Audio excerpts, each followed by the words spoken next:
Oh, no, that's fault. Oh, it's Welsh, is it?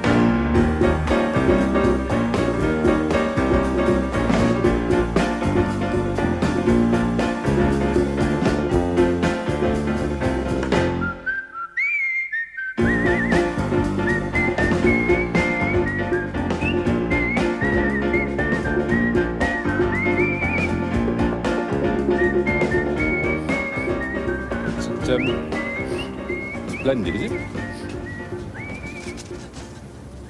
Oh, look at that. Roy Hattersley?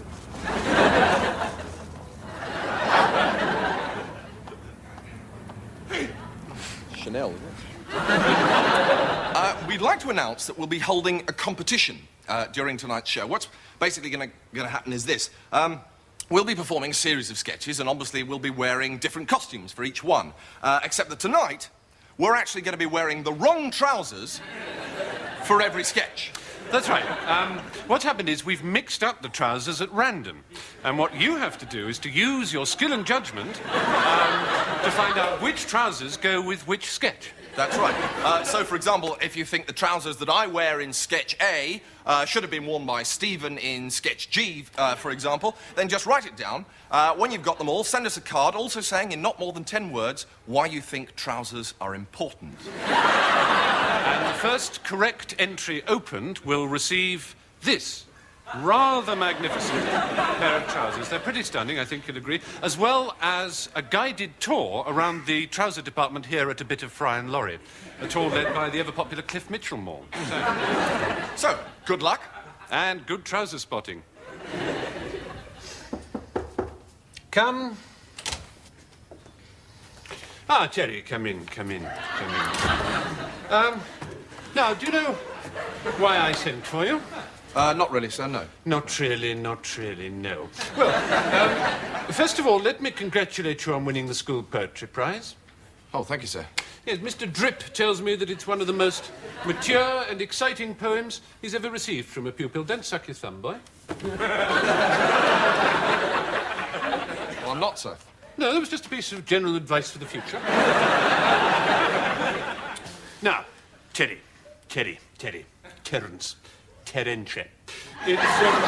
It's about this poem, really. I've read it, Terry. I can't pretend to be much of a judge of poetry. I'm an English teacher, not a homosexual. But, I have to say that it worried me.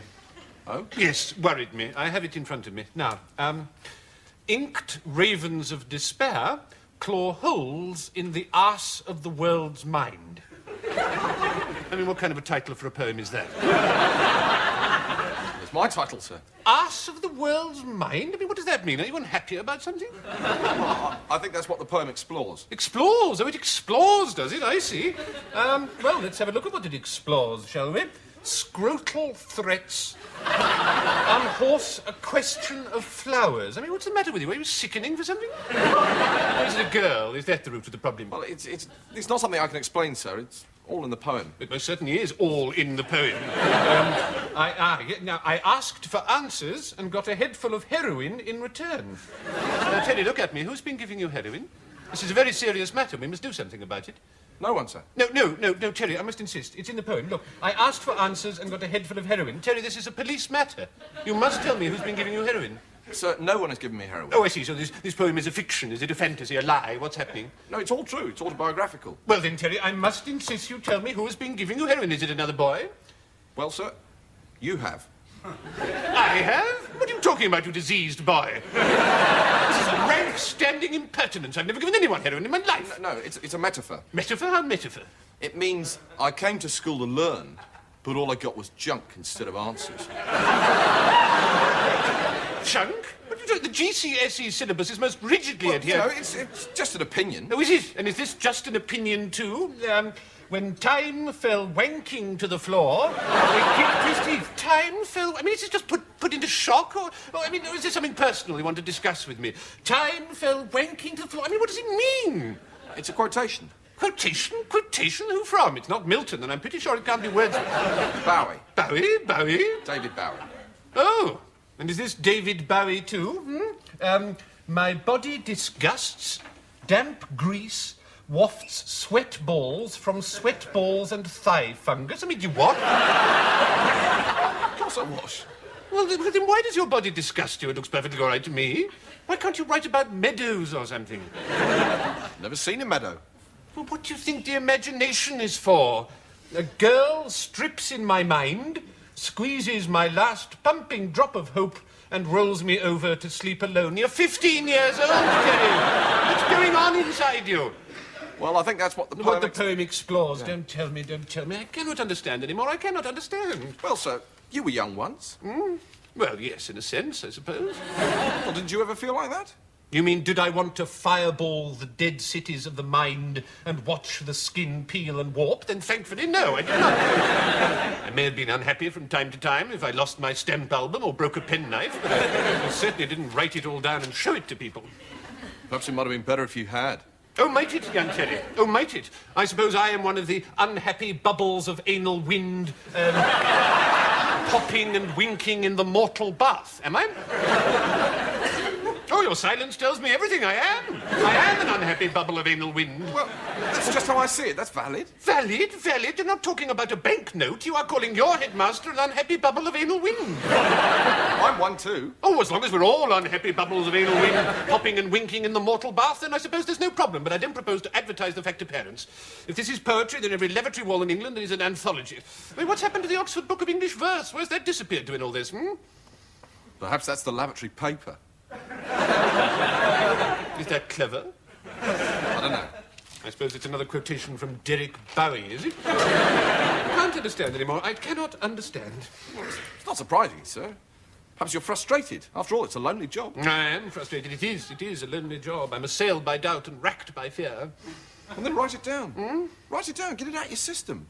Assailed by doubts, racked by fear. You think? Yes.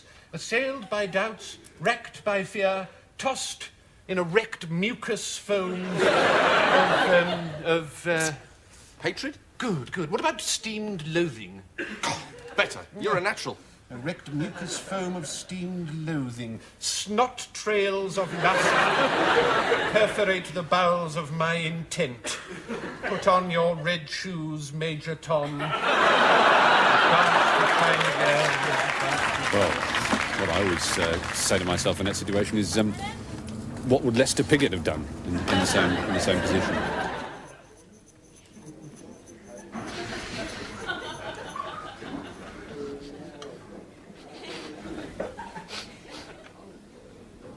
Oh, God! Oh, what is that? That is awful! Sir? What is that smell? Oh, that is... What is it? What smells, sir? That smell, can't you smell it? I can smell it. Oh, that is terrible. Do you mean the onions, sir? No, I don't mean the onions. I know what onions smell like. No, that other smell. Oh, God, blood. I'm sorry, sir. I can't actually But it doesn't matter. It doesn't matter. You can't smell it. I can smell it, but never mind. Right. Oh, no. Oh, that is awful. God. Is it still troubling you, Yes, sir? it is. God, it smells like gangrene. Yes. Would you Someone's got gangrene in here. Who is it? Somebody. Yes. Would you like to move to another table, sir? Well, that's not going to stop the gangrene, is it? Once gangrene takes hold, well, you can move tables as often as you like. That's it. Oh, no, that's... Excuse me. One of you got gangrene? Because it's really bugging me over here. It's awful. Yes. Oh. I can open the window, sir, if you'd like. No, well, never mind. Well, obviously, we'll just have to put up with it. No, that's all right. Thank you. Go.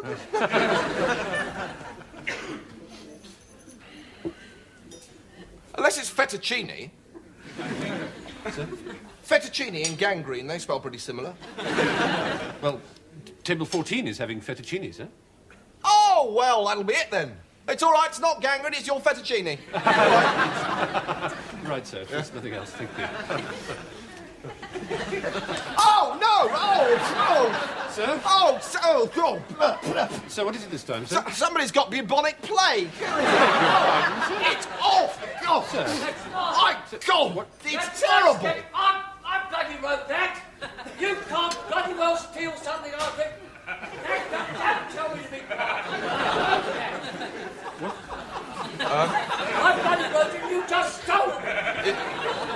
Is there a problem?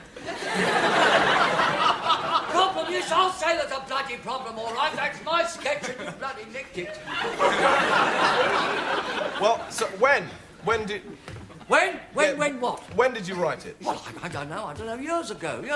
Yes, well, I mean, can you prove it? Prove it?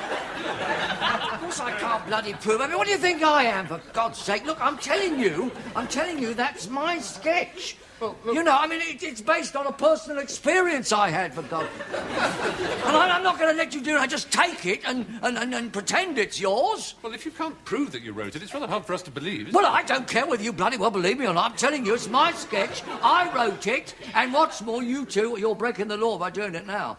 It's a very serious allegation. Oh, well, you should have thought of that before you started doing it, shouldn't you? Well, I'm sorry Yes, about well, this, I'm ladies going and to do gentlemen. something about this. Obviously, we can't go on doing a certainly, my sketch now. solicitor. We'll have to I'm get not this gonna sorted stand out, and then this. hopefully we'll be Right, able to what come my back to this name? later on. I'm really sorry. Is your name your solicitor? Okay. This is your solicitor's name in the Yeah, press. that's right, yeah. Name is? Samson Delay. Yeah, well, I've actually applied to join the plainclothes branch, but as you can see, I'm on probation at the moment. So, with a bit of luck, you know, next month maybe I'll be issued with the proper bomber jacket, and it's goodbye to this. Thanks. Every day in Britain, more than 10 million people are mad.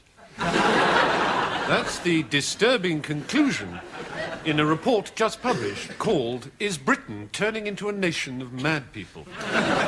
Dr. Midgery Marjorie is with me now. Dr. Marjorie, just how serious is this problem? It's very serious. Wait a minute, I haven't finished it. Sorry. In real terms.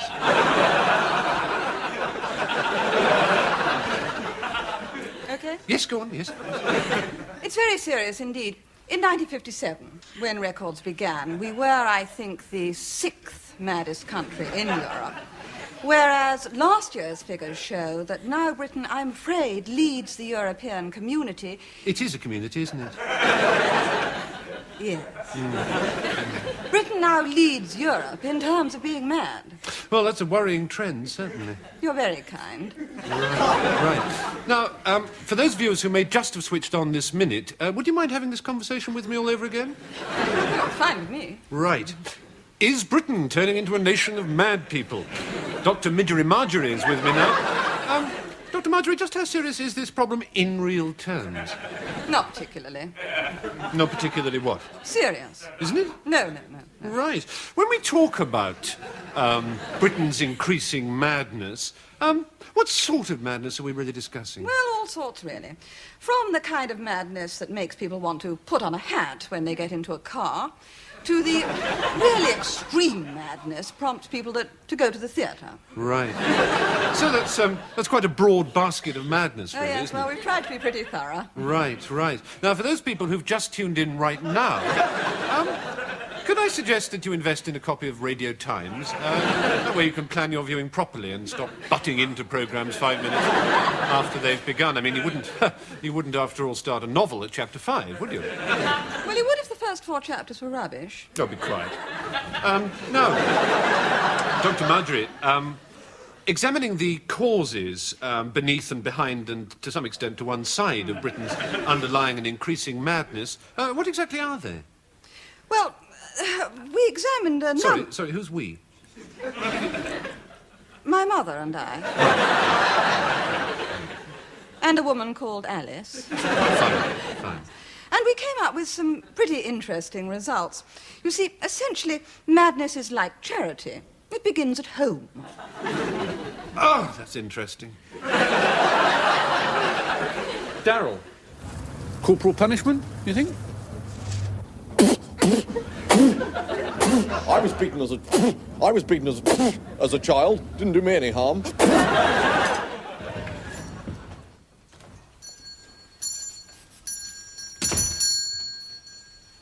Morning, sir. Can I help you at all? Yes, I'm looking for a 3-door hatchback. Probably run about a C reg, low mileage if possible. But I think 3.5 mark, probably. A 3-door hatchback? Yeah. A Fiesta or a Polo, something like that. Anything cheap and reliable, basically. Well, we have got this Queen Anne dressing table. Very nice condition. The drawers aren't original, hence the price of £1,250. Right. No, that's very nice. It's a nice piece. Yeah. Yeah, there isn't much room in it, though, is there? Well, I'm just thinking about the shopping, you know, whether there's enough room for the shopping. I mean, I don't want anything huge like a Volvo or anything. no. I don't believe it! They've done it again! They've stolen this one again! I don't believe it! Daylight bloody robbery, this is! Jesus wept. What? I mean, you wrote this one as well? Yes, I bloody well did. Don't you come all sarcastic on me. You know perfectly well. You never wrote this. Come on, It's not our lucky night, I'm afraid. Man by the car in an antique shop. That's it. That's it. I wrote that years ago. Well, it's solid, you see. That's what I like about it. It's solid without being smutty. Not nearly smutty enough. Well, ask a stupid person and you get a stupid answer. Morning, Control. Hello, Tony. Come on in. Thank you. I will come in, just for the now. I expect you will have heard the news then. Well, the place is in a bit of an uproar, but you know what rumours are. Oh, yes, I don't know. I sometimes think that if I believed everything I heard in rumours, I'd be believing some things that aren't true at all. Anyway, you'll forgive me if I yawn a bit during today, but what with one thing and another, I didn't get too much sleep last night. Oh, poor you. You must be exhausted, or very tired at least, or is that wrong? No, that's quite right. I am tired, Tony. Well, perhaps you'd like to tell me what happened, Control. Unless you're too tired. I think it would be best if I filled you in. That way you won't have to rely on departmental rumours, will you? Yes, and that would be a great convenience. I expect it would. Well, we picked up Costain last night. Yes, I gathered as much from the rumours, but I wasn't sure whether it was absolutely true, so it's good to have it confirmed by you. I can imagine. Costain came quite quietly. I think he'd guessed that we'd suspected him of being a traitor for some time now. Which we had, hadn't we? Yes, that's quite true, we had. When was it we first came to suspect him, do you think? Well, I can't remember exactly, but it was certainly some time ago. Before last spring, would you say? Well, around there, definitely, yes. Certainly no later than the 14th of May. Because that was my birthday, and I remember thinking at the time that having Costain arrested and put behind bars would be the best birthday present anyone could ever hope for. I remember you saying those exact words, Tony.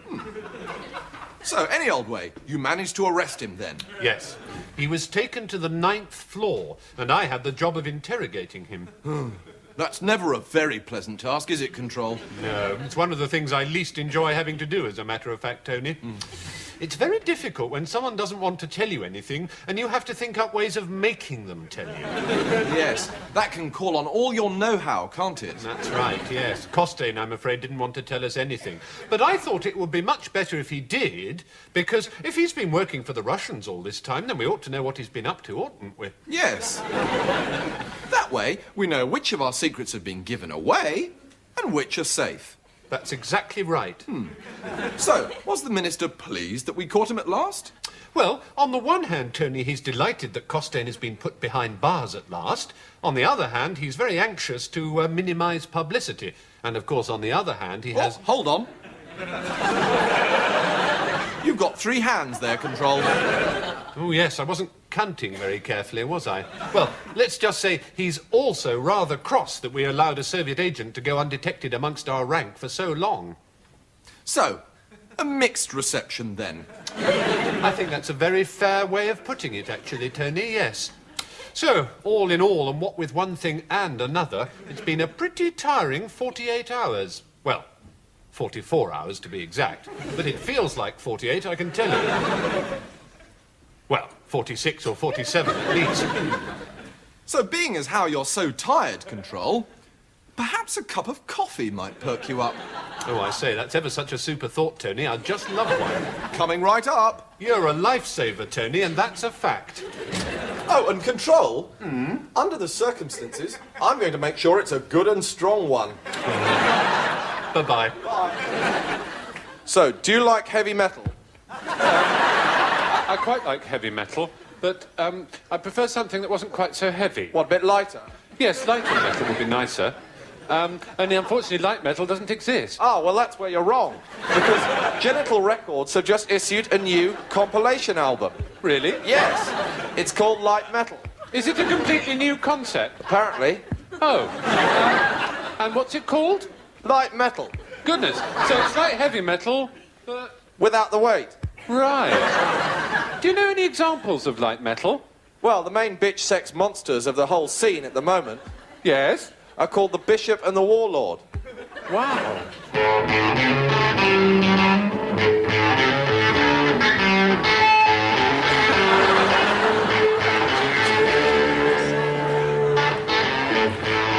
I'm very much on the lookout for action at the moment, baby. I don't have a single moment to lose.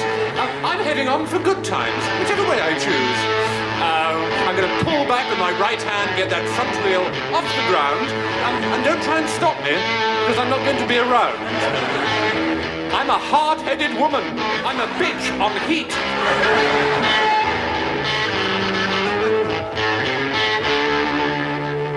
I've got a sophisticated body, and easy action hips.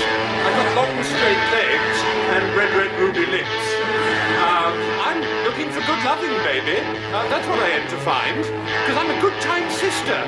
You can touch me. I don't mind. I'm a hard-headed woman. I'm a bitch on heat.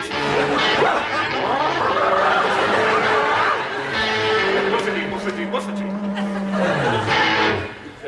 Sex and violence, really. We're a small company, but we're expanding all the time. I prefer the quieter ones, rarely. Well, basically, you do need something to moisten the bread. You can't just run it under the tap. Mr. Lully, is it? That's correct, yes. Excellent, Glad you could see me at such short notice. Not at all. Do sit down. Thanks very much. Can I offer you a coffee? Oh, that would be very nice, yes, thanks. Right. How do you like it? Decaffeinated, jug method, low mineral content spring water, not quite brought to the boil, with semi-skim milk with 1 NutraSweet unstirred. Right. Mark? Yes? Do we still have that chemistry set in the office? Well then, just 1 coffee, please. Okay. Right, now, Mr. Lully, you're after a loan, is that right? That's about the size of it, yeah. You say in your letter that you're starting up a new business and you'd like to take advantage of our new Greedo startup package. That's absolutely correct, yes. You don't actually say what the product is that you're hoping to market. Well, as it happens, I've actually brought along a couple of samples with me. Excellent. We haven't actually settled on brand names yet, but basically, the blue sachet is cocaine and the red is heroin. Sorry? The market research we've done so far has indicated that cocaine is thought of as a brighter, fresher product, therefore the blue, and heroin is warmer, more passionate, hence the red. If you disagree, I'd certainly value your input. You're planning to sell and distribute drugs? On the button. Yep, the market's there, I'm ready to go, and let's face it, Europe's open for business. Yes. Problem? Possibly. Well, I think perhaps I know what you're going to say. Certainly up until now, this is an area which has been hedged about with a lot of rules and regulations, and to be quite honest, when I first looked at this market, I thought to myself, hey, I'd be better off manufacturing red tape. Red tape, yes. But thankfully those times are changing now. Whole new markets are opening up and I'm ready to play them. Yes, but... The demand is there, no question. Is it? Well... One of the most exciting things for me is that it's such a young market. Young? Oh, yes, immensely young. Yes, consumer profiling indicates the 12 to 15-year-old segment, and, you know, if we can instill brand loyalty into them at that age, well, that's got to be good news. But... But, yes, you're thinking 12 to 15-year-olds, do they have the income? Well, what I always say to that is this. If the product's right, they'll find the income. You know, their mother's handbags, car stereos, old-age pensioners, wherever it is. Yes. I hesitate to use a word like this. I know it's old-fashioned, but do you think this is strictly moral? I beg your pardon? Moral. Do you think it's moral? Moral? Yes. I'm not sure if I've actually got any precise figures on that. Susie said she'd give me a bar chart. No, or something. no. Is it moral to do this at all? You know, with children and so on. Well, let me just say this. I mean, would you rather we stood idly by and let the Germans, the Dutch, South Americans take over our market share? Huh? Where's your precious morality then? Well, Up a gum tree without a paddle, that's where it is. The question is this, either you believe in market forces or you don't. Ah, well, I can help you there because I don't. You don't? No, I don't believe in market forces. I used to, of course, when I was a child, but like everybody else, when I grew older, I discovered it was all made up. Made up? Yes, I can still remember the exact day I found out it. It was a Christmas Eve, and I couldn't sleep, and I crept downstairs, and I heard my, parents, they were talking and arguing and laughing about market forces and saying how they were going to have to break it to me one day. It came as a bit of a blow, as you can imagine. 2 years later, I discovered that Father Christmas didn't exist either. Didn't exist? You're kidding! Well, did you still... Yes, I did, actually, yes. I am sorry. Growing up, eh? Ladies and gentlemen, I think we've got to know each other well enough over the weeks now for me to make a little confession. I don't want you to be embarrassed by this. I'm not, and it's I whose breast is being cleaned, not yours. The fact is, I'm not quite as I seem. You see before you what I've been kind enough to call a rather lovely figure of a super, and that's fine breastly as it should be. However, and this is where I'm going to have to ask you to be excitingly pretty, I do have a peculiarity which I feel I must in all softness be rather heavenly about just for a divine. Like an increasing number of people today, I have a pair of nipples attached to my chest. Here, and to a lesser extent, there. But, and this is where I'm forced to be a little more delicious than usual, while this one here, Neville, is rosy and healthy and everything one could want, this one, Sheila, is bright blue and something of a young disappointment. Well, there in a smooth-limbed, golden-thighed way we are. You've been patient, you've been glossy, you've been surprisingly supple. I've enjoyed being fabulous with you. Thank you. See that? Just there. It's a miracle, that. Another inch, and that would have been just there.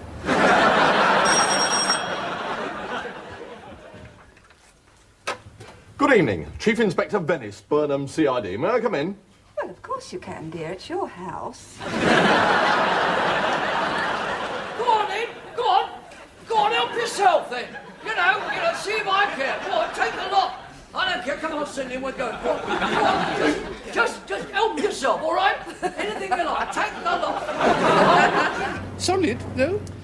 How many times have you walked out in front of a bus, been knocked over, and killed? It's pretty frustrating, isn't it? Now there's an answer to that problem, because a company down in Truro in Cornwall has come up with these lightweight travelling hats, which can be folded very tightly indeed, but which, when unpacked, can be thrown away almost immediately. Which hopefully should eliminate that bus problem at a stroke. Dick,